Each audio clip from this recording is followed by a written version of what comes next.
Walang kahirap-hirap na tinangay ng isang lalaki ang halos 20,000 pisong kinita ng mag-asawang senior citizen sa kanilang sari-sari store sa Zambales. Ang pagnanakaw sa pool sa video.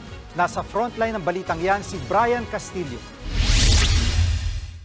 Abala sa pagliligpit ng kanilang paninda, ang mag-asawang senior citizen na ito pasado alas 8 ng gabi nitong Lunes sa barangay Pangulingan sa Palawig, Zambales. Umalis saglit ang lola habang naiwang nag-aayos ang kanyang mister. Maya-maya, isang lalaking nakasombrero ang dumating. Magpapaload daw siya dahil may emergency. Kahit dapat pasara na ang tindahan, pinagbigyan ng lolo ang lalaki. Pumasok sa loob ang matanda para sana kunin ang cellphone na ginagamit sa pagload. Nang biglang, tumalon papasok ng tindahan ng lalaki at ilang segundo lang, kumaripas siya ng takbo. Tinangay niya na pala ang kahang lalagyan ng mga kinitang pera ng mag-asawa.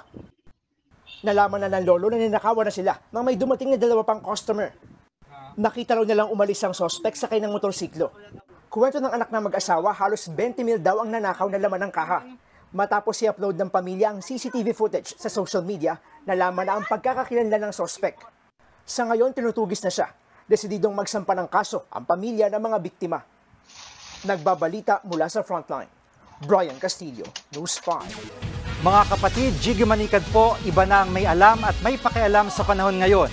Para sa konkreto, kumpleto at komprehensibong balitaan sa Frontline, mag-follow at mag-subscribe sa social media pages ng News 5.